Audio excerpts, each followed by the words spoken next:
really was no miracle. What happened was just this.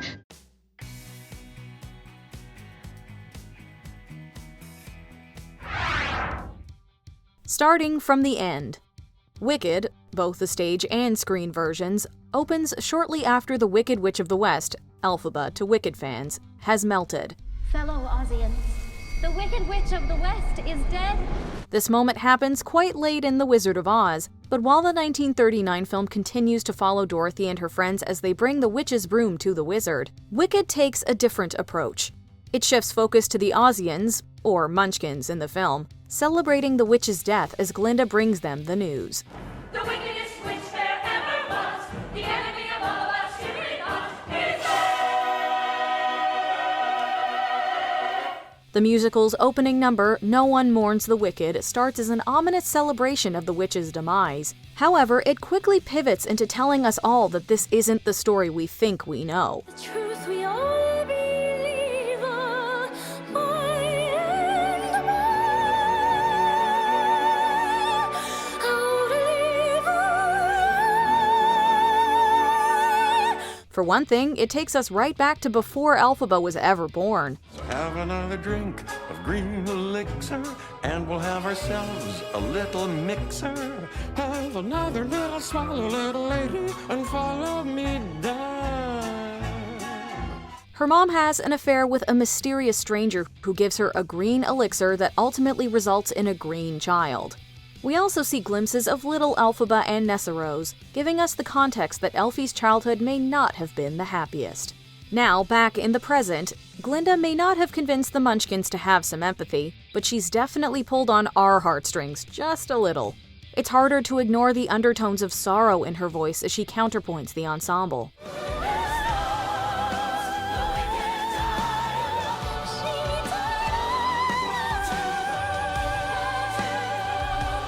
Just as she's ready to leave, someone brings up the rumor that Glinda the Good and the Wicked Witch of the West were once friends.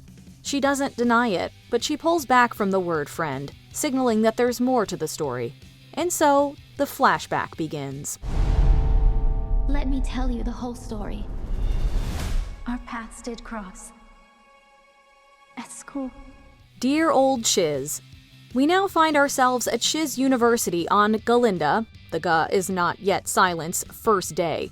It's here that we meet several key characters, Nessa Rose, Bach, and some of the teaching staff, who will play pivotal roles in the story. We also see the first encounter between Elphaba and Galinda, which, as you might expect, doesn't go well. You're green. I am. In the stage show, we learn that Elphaba's father, Governor Throp, only agreed to let her attend Shiz so that she could chaperone her sister. In the film, however, Elphaba isn't even enrolled until her magical abilities catch the eye of Madame Morrible.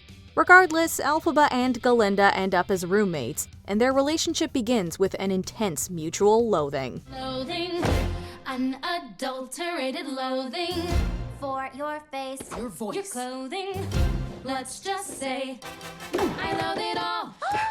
The film adds a layer of tension with Galinda's jealousy over Madame Morrible's interest in Elphaba.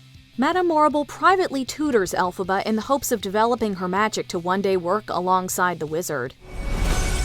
Absolutely remarkable. Yet after a cruel prank, Galinda has a change of heart and she and Elfie become the best of friends. We should also mention Fiyero Tiggelar, a prince from the Winky Country and a late addition to their class. He makes an impression immediately, encouraging his classmates to live a more carefree life. Nothing matters, but knowing nothing matters is just life. So keep dancing true. Galinda is immediately taken by him, and they soon become a couple. But the plot thickens. Bach, the Munchkin Galinda met on her first day, is also in love with her. To deflect his affections, Galinda emboldens him to ask out Nessa Rose, who is instantly smitten in turn. That perfectly adorable Munchkin boy just asked me out. But just when you think it couldn't get more tangled, Elphaba and Fiyero share an intimate moment after an incident involving a lion cub and some poppies. However, there's one problem. Elphaba's not that girl. Honestly, it's almost Shakespearean. I'm not that girl. Now about that lion cub. One of the central themes in Wicked is the systematic oppression of animals across Oz, who are being stripped of everything that makes them equal to their human peers. Life in Oz was different. So, when and why did this change? From what I've read, the Great Drought. Dr. Dillamond, Shiz's history professor, tries to warn his students about something bad happening to animal kind, but is silenced before he can speak out. Listen to me! You're not being told the whole story! Meanwhile, Elphaba and Fiyero rescue the cub, who, despite being freed, is later revealed to have somehow been stripped of his courage. This will all become relevant. Stick with us. But I could show my prowess, be a lion, not a mouse, if I only had the nerve. One short day and something bad revealed. Remember how Madame Morrible was training Elphaba to meet the wizard? Once you learn to harness your emotions, the sky's the limit. After the Poppy incident, Elphaba gets her big invitation to the palace. She and Galinda, yes, it's Glinda now, keep up, spend one short day marveling at the wonders of the Emerald City before their big audience. But this is where things take a turn. Elphaba tells the wizard that her heart's desire is for him to help the animals. So imagine how crushed she feels to learn that he's the one behind their suffering. You have no real power. That's why I need you. Worse still, he planned to use her powers to further his cause, and Madame Morrible has been in on it this whole time. When Elphaba refuses to go along with their scheme, she's declared a national enemy. Don't let her get away! This wicked witch. This betrayal leads straight into the show-stopping Defying Gravity. With one last battle cry, Elphaba brings down the curtain on Act/Part 1. Act/Part 2 begins. It won't surprise you to learn that after the events we just discussed, Elphaba is now living as an outlaw, although she keeps fighting for the animals. Meanwhile, Glinda is settling into her new role as Glinda the Good, and she and Fiyero are now engaged. Thank goodness! For all this story, we know who we got to thank. Thank goodness! That means the wizard, Glinda, and fiancé. Surprise! Don't worry, it's also a surprise to Fiyero, who's now captain of the Wizard's Guards. However, unlike Glinda, he's not satisfied with blithely smiling as Madame Morrible continues to fan the flames against his old friend. Somebody go and melt her! Do you hear that? Water will melt her? People are so empty-headed they'll believe anything. In fact, that is basically why he joined the Guard, to find Elphaba. So, where is she? Okay, here's where the spoilers really start. In the stage version, we find Elphaba visiting her sister Nessa, now the tyrannical leader of Munchkinland. Nessa has stripped the Munchkins of much of their rights just to keep Bok around, and blames Elphaba for never using her magic to help her. Elphaba decides to fix that. You know when you're hunting for shoes that are both stylish and practical? Problem solved. Nessa can now walk. My shoes! It feels like they're on fire! What have you done to my shoes?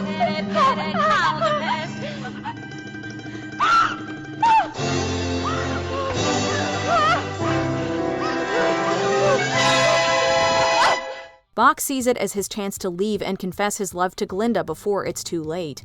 Panicked, Nessa tries a love spell, but it backfires, shrinking Bok's heart. Elphaba steps in with damage control, ensuring he can survive without a heart in his chest.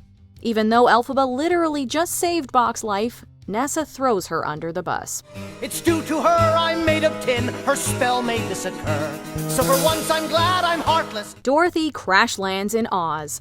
Elphaba returns to the wizard's palace to free the flying monkeys, but the wizard spots her and tries once again to convince her how wonderful he is. So I am wonderful. In fact, it's so much who I am. It's part of my name. And with my help, you can be the same. For a moment, it almost works, until she finds Dr. Dillamond. This reaffirms her resolve to bring the wizard down. Fiyero helps her escape and even decides to join her, leaving Glinda heartbroken. Furious and hurt, Glinda suggests the wizard and Madame Morrible trick Elphaba into a trap by making her think Nessa is in danger. Madame Morrible goes one further, deciding that a change in the weather should do the trick. And this is where the Wizard of Oz starts to tie in. It really would was no miracle. What happened was just this. The wind began to switch, the house to pitch, and suddenly the hinges started to unhitch. You know that scene in The Wizard of Oz where Glinda gives Dorothy the Wicked Witch's shoes as if they're hers to give away? Also, how did she know they'd fit? The ruby slippers. What have you done with them? Give them back to me or I'll... It's too late. There they are, and there they'll stay. Well, Wicked picks up just after Glinda sends Dorothy on her merry way down the yellow brick road. The former friends fight, and as Glinda predicted, although she didn't expect it to go quite this far, the trap works, and Elphaba's caught. Only it's Fiyero to the rescue, risking his own life to save Elphaba. After she escapes, she desperately looks for any spell that will save her beloved, who is now a prisoner of the wizard's guards. Let his flesh not be torn, let his blood leave no stain. Though they beat him, let him feel no pain. Well, it's as Fiyero once said, life's more painless for the brainless. I would not be just a nuffin', my head all full of stuffin', my heart all full of pain. Dorothy meets her companions. Since Wicked focuses on Elphaba and Glinda's stories, we don't actually see Dorothy at all in the stage version, except for her shadow, but we're getting ahead of ourselves. What we do know is that at some point after No Good Deed, Dorothy meets the Scarecrow, the Tin Man, and the Cowardly Lion. Oh, we're off to see the wizard, the wonderful Wizard of Oz. Here he is, the Wizard of a Wiz, if ever a Wiz there was. If ever a Wiz there was, the Wizard of Oz is one because... Together, they make their way to the Emerald City, where the wizard promises to help them if they bring him the Wicked Witch's broomstick. It's risky, sure, but we guess Dorothy really wants to go home. And we guess everyone else has their own agendas, too. Bring me her broomstick, and I'll grant your requests. Now go. But what if she kills us first? I said go! Dorothy melts the witch. In The Wizard of Oz, the Wicked Witch captures Dorothy and desperately tries to pry those shoes off of her, but to no avail. Yet getting her hands on them becomes a matter of life or death for Dorothy. You've been more trouble to me than you're worth, one way and another. But it'll soon be over now. In Wicked, Glinda, who just realized the tornado that brought Dorothy to Oz was no freak accident, arrives at the castle to warn Elphaba of impending danger and to plead with her to let Dorothy go. After receiving a mysterious letter, Elphaba finally agrees. She and Glinda share a heart-wrenching farewell that melts our hearts.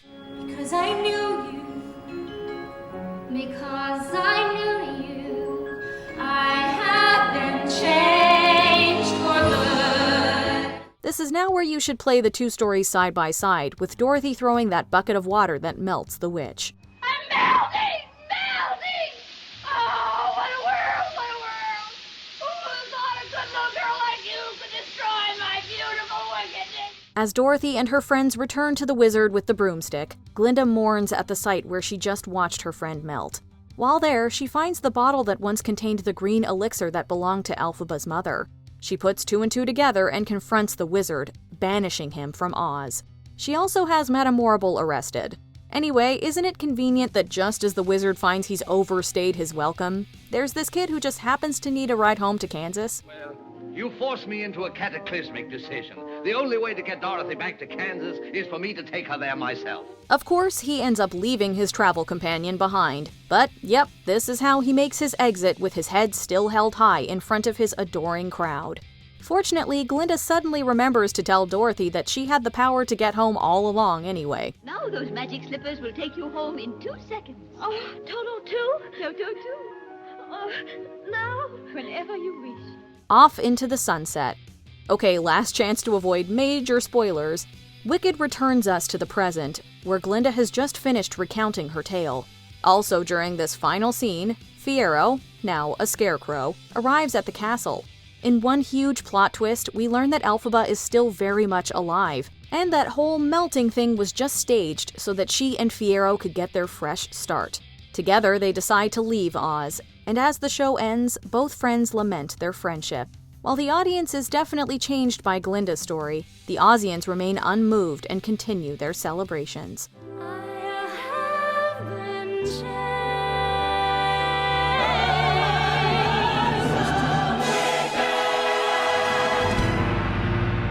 Are there any parts of the timeline you still find confusifying?